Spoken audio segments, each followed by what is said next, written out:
Eu, Andréa Rota, convidada para depor perante a Comissão Parlamentar de Inquérito com a finalidade de analisar e investigar todas as ações da empresa Prevent Senior realizadas no âmbito do município de São Paulo com a finalidade de enfrentar a Covid-19, processo RDP número 0042/2021, comprometo-me, sob as penas da lei, especialmente nos termos do artigo 342 do Código Penal e do artigo 203 do Código de Processo Penal, a dizer tudo o que sei a respeito da matéria enfocada. Eu queria, óbvio, começar agradecendo a oportunidade, já me desculpar de antemão se em algum momento, ou se em vários momentos, eu me desestabilizar. E de todo o meu coração, eu espero que a justiça nos dê um mínimo de alento que, depois de tanto sofrimento, nós merecemos. Não é fácil estar aqui, não é fácil reviver tudo que eu vivi com meu esposo, não é fácil me expor, mas é insuportável me calar. Isso é enlouquecedor. As coisas são tão abusivas, foram tão abusivas, que chegou a parecer mentira. Vamos lá, eu acho que uma diferença gritante para todos vocês. Meu esposo tinha 51 anos, tinha acabado de fazer 51 anos, dia 9 de março. Ele faleceu dia 28 de março de 2021. Era cardíaco, tinha 3 stents, tinha pressão alta, tinha síndrome do pânico, depressão. Eu acho que são coisas relevantes a serem faladas. Eu vou ler para eu não me perder, para a emoção não tomar conta. Por alguns meses me fizeram acreditar que estava errada, louca, que tudo que vi e sentia eram irreais e que eu estava cega pelo luto. Perder meu esposo com apenas 51 anos dentro da Covid por conta de um kit, dentro da Prevent Senior por conta de um kit Covid foi dilacerador, abusivo, indigno e desumano. Quando comecei a ouvir os relatos da CPI, confesso, tudo aquilo que gritava no meu peito era real. E hoje eu afirmo, eu não estava louca.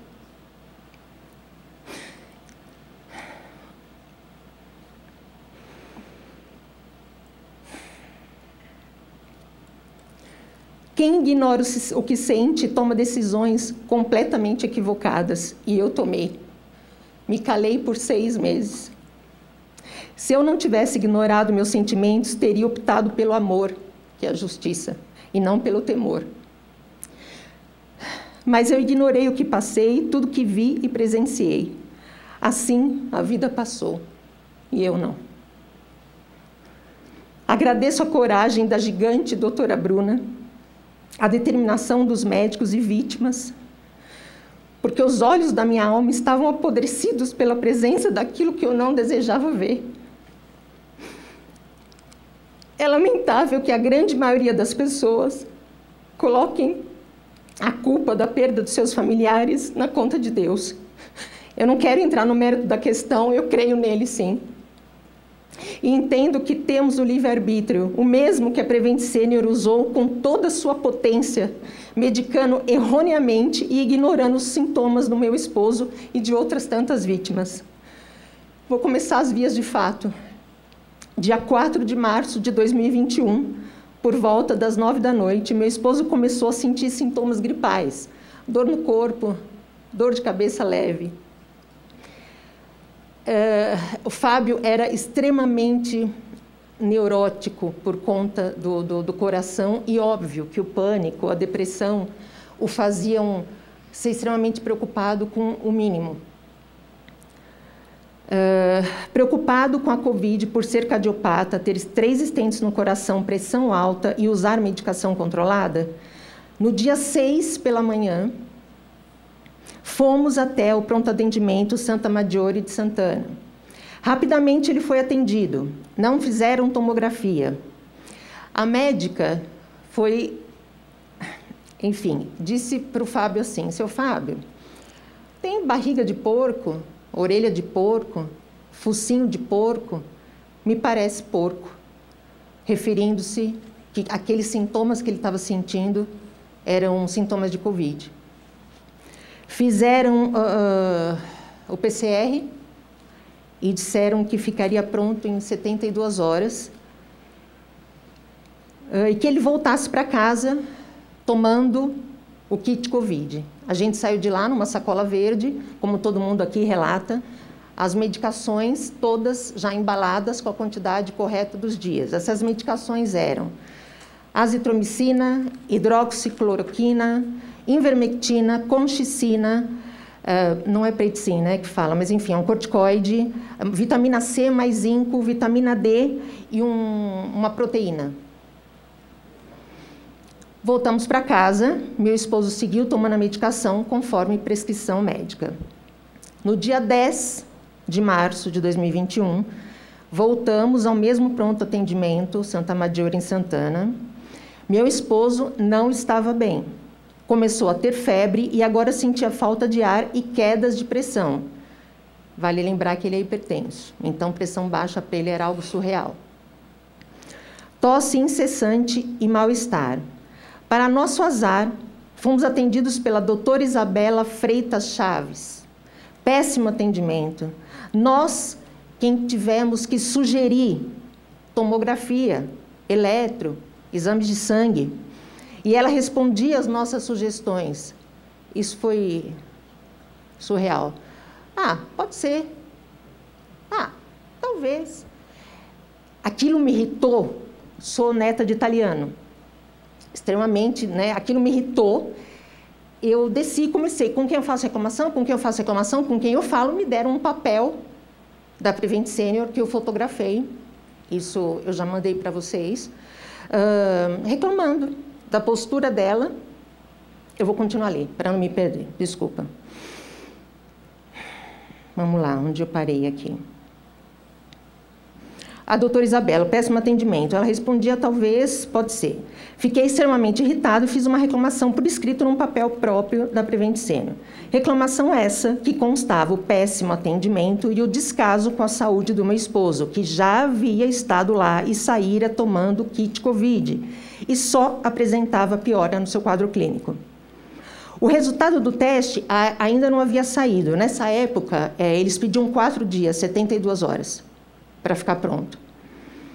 Assim que a tomografia ficou pronta, seguindo a nossa sugestão, né? A gente sugeriu, ela falou, pode ser, para a gente parar, acho que, de apurrinhar, né? Ela disse que ele estava com 25% de acometimento no pulmão e que era pouco, que ele voltasse para casa e continuasse a tomar o kit. Afinal, aquilo era um curso natural da doença. Ela piorava para depois melhorar, para a gente ficar sossegado que o kit deveria solucionar aquele mal-estar dele. Voltamos para casa, mas meu esposo só foi piorando. André, quantos por cento tinha de comprometimento? 25. 25, tá. Sim. Mas meu esposo só foi piorando. Agora ele tinha diarreia, tontura, mais falta de ar e a febre havia aumentado. No dia seguinte, dia 11 de março, retornamos ao mesmo pronto-socorro, né? Tiraram uma gasometria, fizeram lá um hemograma e colocaram-no tomando potássio, porque eles disseram que aquele mal-estar que ele sentia, que ele não conseguia ficar de pé, ele sentia tontura. Eu acredito hoje que era por conta da falta de oxigênio. Acredito, eu não sei. Eles falaram que era falta de potássio. Ele ficou lá horas tomando potássio, porque é uma medicação lenta, e mandaram a gente para casa, continuar tomando, porque a partir do 7º dia é que se começava a tomar o corticoide. Tinha essa indicação, né? Você tomava os outros e no 7º dia você começava a tomar o corticoide. Isso está no receituário médico.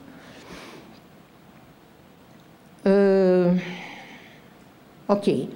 Passado cerca de 5 horas, a gente foi liberado, deram injeções anticoagulantes para que ele se aplicasse em casa. E assim, voltamos para casa. Infelizmente, a tosse continuava piorando, dor no peito, febre, diarreia, pressão super baixa, muita falta de ar. No dia seguinte, dia 12 de março de 2021, nós voltamos novamente ao mesmo pronto atendimento. Dessa vez, eu já estava, óbvio, desesperada. Eu implorei que salvassem meu marido. Ele passou horas incontáveis lá dentro, e isso se assemelha muito a que os colegas estavam falando.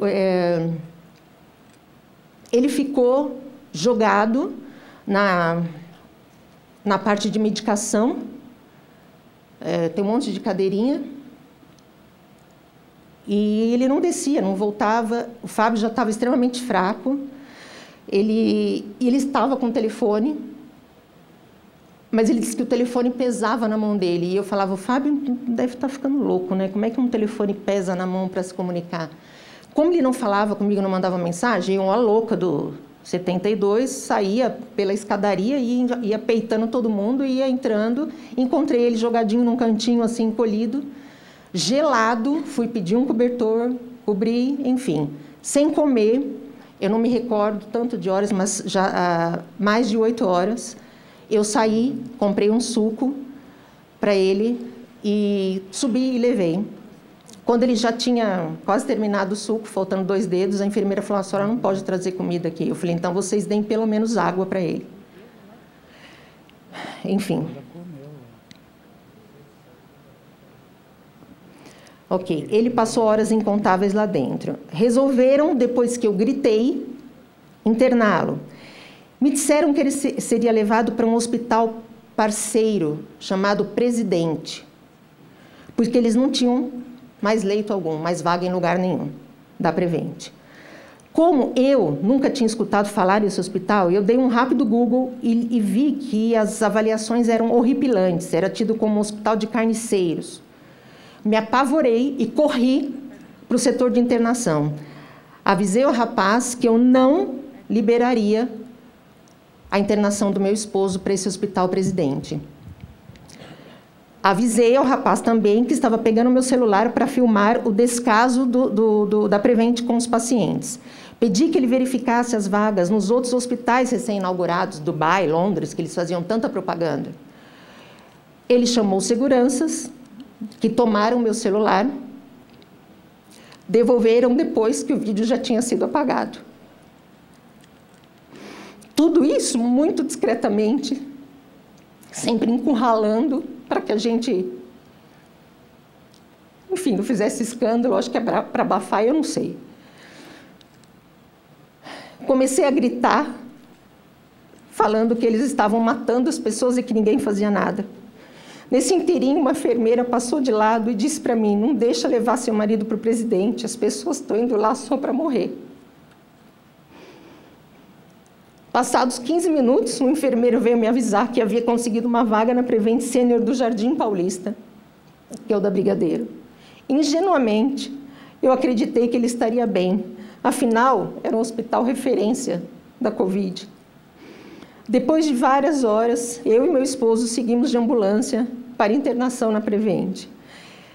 Para minha surpresa, não era o hospital que eu imaginei que fosse, que era o da Paraíso. Era um hospital de diagnósticos que foi transformado para receber pacientes com Covid. Meu esposo subiu e falaram que eu não podia subir até que eu assinasse um calhamaço de papéis. Eu não sei se vocês tiveram que passar por isso. Confesso que eu não li pouquíssimo, assinei. Eu cheguei a perguntar, preciso assinar isso agora? Sim, senão ele não é internado. Falei, ok. Mas eu me lembro de ter batido o olho. Eu não tenho esses papéis, esse calhamaço, mas eu me lembro de ter batido o olho e em algum ponto dizia que ali eu autorizava o hospital a realizar qualquer procedimento, qualquer medicação, incluindo a hidroxicloroquina. Estava escrito, eu lembro disso, tá? Embora fosse muita coisa, mas eu lembro disso. E fazer os procedimentos necessários, blá, blá, blá, aquelas coisas todas. Nesse campo, eu coloquei observação, minha mão. Meu marido é cardíaco e tem 3 stents. Pus o calhamaço, agora eu posso subir? Pode. Subi. Informei a enfermeira todas as medicações que ele utilizava. Peguei as roupas dele e fui embora chorando. Ele estava num catéter de oxigênio. A saturação dele, nesse momento, era 89, pela gaso, 91. Era boa, tá? Na minha opinião, né? Me disseram para eu ir embora, que eles entrariam em contato comigo uma vez por dia para passar o boletim médico. E eu fui embora imaginando que meu esposo tivesse melhor assistido. Já era madrugada do dia 13, quando eu fui embora. Durante o dia 13, ninguém do hospital entrou em contato comigo. Pedi para um amigo médico, que era o cardiologista particular do FA, que ele tentasse alguma informação para eu saber como é que o Fábio estava. Porque todos os telefones que aparecem no Google, telefones, a gente não consegue falar. Não sei se os outros tiveram. Sim, você não fala. Toca, toca, toca, ninguém atende. Bom, enfim. Verdade. Eu fiz, nesse meio, eu fiz 2 reclamações na ouvidoria da Prevent, eu tenho os protocolos, e eu tenho 2... porque aí eu já comecei a ficar esperta, né? Embora eu não tivesse nada disso, mas eu gravei. Eu falando, eu estou com medo, isso está relatado aqui, só para eu não pular. Vamos lá, isso aí. Eu não tinha notícia dele, liguei para o SAC, porque não tinha comunicação, entrei em contato com a ouvidoria, reclamei, disse que estava com medo que eles matassem o meu marido pelas reclamações que eu havia feito. Porque eu já tinha reclamado do doutor André, da doutora Isabela, eu falei, pronto, vão matar para falar, fica quieta, né? Porque não é possível, ninguém presta para ela, né? Nesse meio tempo, eu recebi mensagens do meu esposo. Gente, isso é... Mensagens do meu esposo, aflito, com péssimo atendimento. Ele pegou o seu próprio celular, digitou uma mensagem para a médica que estava de plantão. Parte dessa mensagem dizia o seguinte: doutora, preciso tomar paroxetina 20 mg, um comprimido pela manhã, enalapril 10 mg, um comprimido pela manhã, sucinato de metropolol 50 mg, um comprimido pela manhã, rosuvastatina, nananana. Quero saber sobre o meu dímero D que está aumentado, quero saber sobre o meu PCR aumentado, quero saber das injeções de anticoagulação que vocês deixaram de me aplicar. Exijo fazer tomo para fins de comparação. Exijo tomar meu ansiolítico. Sumiram com meu frontal 2 mg, que eu também preciso tomar em doses fracionadas. Esse hospital é uma bagunça, pelo menos a equipe é. Não sabe a diferença de um decúbito ventral ou dorsal. Exijo um tratamento digno. A senhora é responsável pelo plantão, então, por favor, me dê a devida atenção. Nem mais, nem menos. Isso foi uma parte. Ele deu o celular para ela, ela leu, e eu perguntei para ele como ela se comportou, e segundo o que ele falou, ela está aqui extremamente sem graça, dizendo que vai verificar o que é que está acontecendo. Depois que eu li isso, entendi que as coisas estavam piores do que eu supunha. Corri para o hospital e consegui falar com meu esposo, que estava completamente diferente de quando eu deixei. Ele estava largado num quarto minúsculo, de fralda. Eu mal consegui escutar a voz dele, extremamente fraco, com falta de ar, a saturação dele já 67. E ele extremamente irritado, desesperado. Eu corri atrás do responsável, que era o doutor André, e falei para ele, cadê as medicações? Vocês voltaram com as medicações, ele está nitidamente com uma crise de pânico, com uma crise de ansiedade, eu preciso que vocês devolvam o frontal para ele. Ninguém tira medicamento controlado do paciente, né? Qualquer pouco informado sabe disso. No desespero, eu liguei para o cardiologista particular, do FA e pedi para ele, pelo amor de Deus, fala você com esse doutor André, porque eles não estão nem aí para a gente. E o Fábio falava, bebê, me tira daqui, eu vou morrer, me tira daqui. Liga para o meu pai, me tira daqui, eu vou morrer, eles não sabem o que eles fazem. Mas, por conta do pânico dele, a gente achava que ele podia estar exagerando no mal-estar, enfim.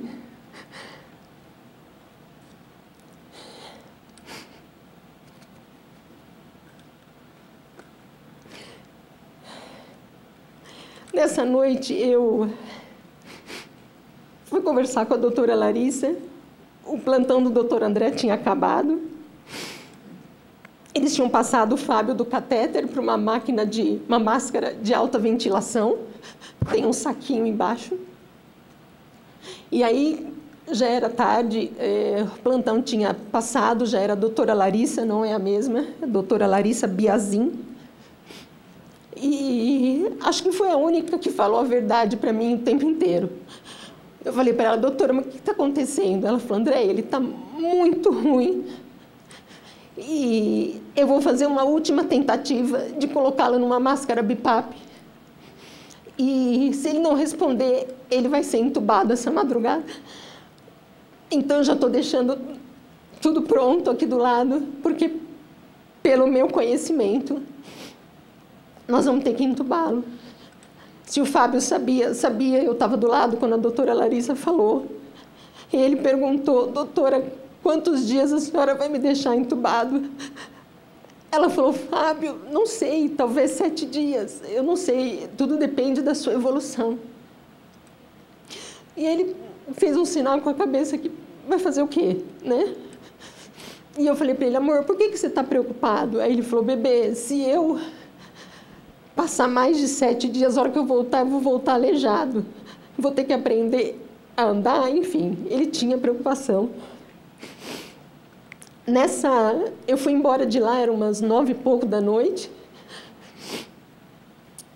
Agarrei a mão dele, ele já estava na máscara BiPAP, pediram para eu sair do quarto, porque falaram que era um procedimento um pouco aflitivo. Pediram para eu sair do quarto.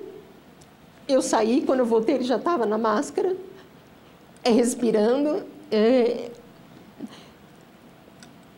eu dei a mão muito, muito, muito forte para ele. Ele pegou uma das minhas mãos, colocou no coração dele, e uma das minhas mãos, as mãos dele no meu coração, e fez um sinal, vaza, bebê. Eu fui embora.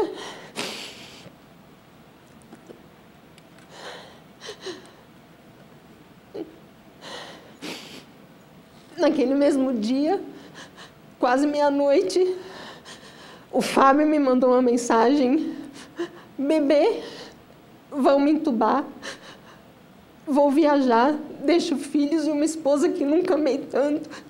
E mandou uma foto nossa. Já não consegui mais falar com ele, ele já não respondia. Na manhã seguinte, a doutora Larissa me ligou às 6h30 da manhã para avisar que ele tinha sido entubado. Eu falei, eu já sei, ele me falou. E aí, daí em diante, as coisas só foram piorando. Parecia que eu estava vendo uma mentira, um show de horror, sabe? Então, às vezes eu pensava, será que eu estou louca, né? Será que eu estou exagerando? Será que não é isso? São sentimentos horríveis e a gente se sente culpado. Isso que o Tomás falou, eu não quero mais sentir. Eu queria ter tirado ele de lá. A doutora Larissa falou, Andréia, se você tirar ele daqui, ele morre. Na noite que ela entubou.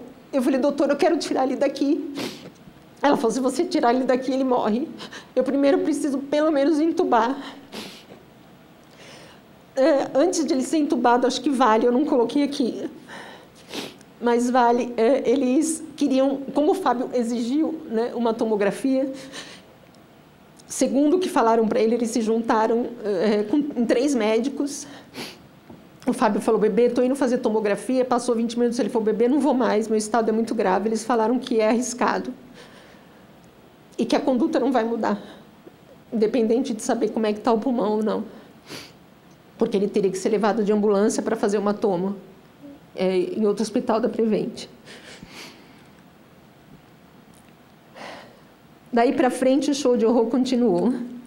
Ia todos os dias visitá-lo para ter notícia, porque eles não ligavam para a gente. Nitidamente, ele só piorava. Flashes me vêm à memória de coisas que eu vi. Mangueiras pingando medicação que haviam terminado, lençol sujo de sangue.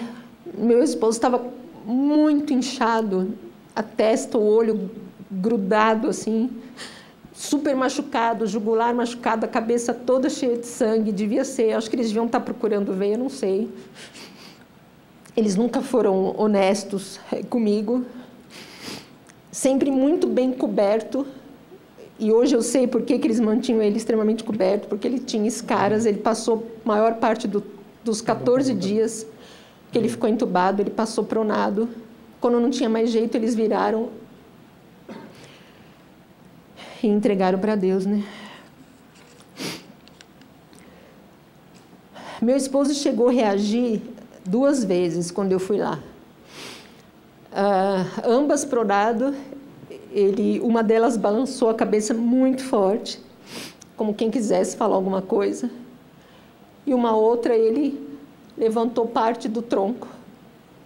E aí começou a pitar mais coisa do que o normal. E mandaram eu sair de lá de dentro, porque disse que toda vez que eu ia, ele ficava muito agitado. Que não era mais para eu ficar lá dentro. E eu saí, medo, saí.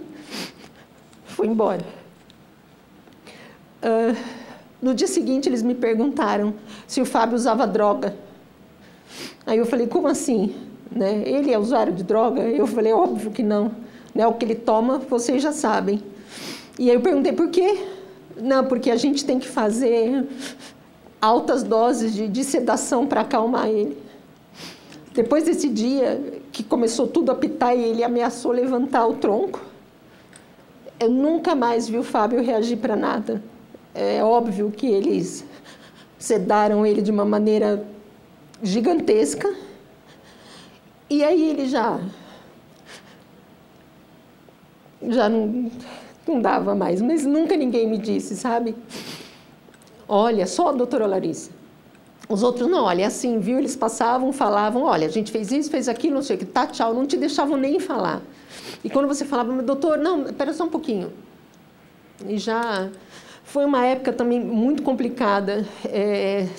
Parecia cenário de guerra aquilo que eu vi. Nunca vi tanta gente doente, tanta gente um em cima do outro. Vale ressaltar, eu sei que eu estou errada, mas eu não posso omitir essa informação.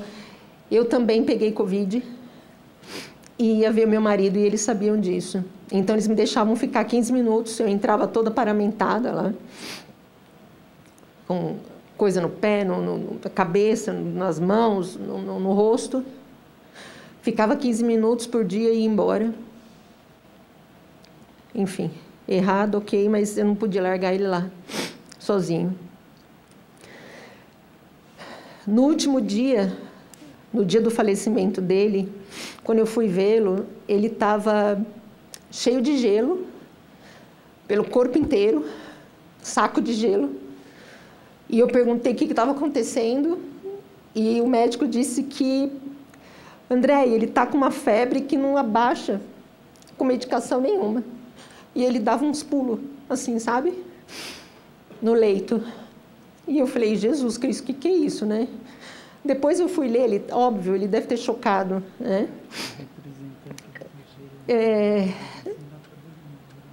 No óbito dele veio escrito septicemia, infecção por coronavírus e obesidade. Vale lembrar que o Fá não era obeso, ele tinha sobrepeso, tá? E em momento nenhum eles pesaram o Fábio, né? Me dava a sensação que era uma justificativa. Olha, era cardíaco, ele era obeso, por isso que ele morreu. Eu passei pelo mesmo kit Covid, sou asmática, fiquei muito ruim. Eu tive o que eles chamaram de Covid persistente. Chegaram a falar que eu me reinfectei, mandaram eu tomar tudo de novo. E o cardiologista do meu esposo falou, André, isso só vai te fazer mal. Deixa para lá.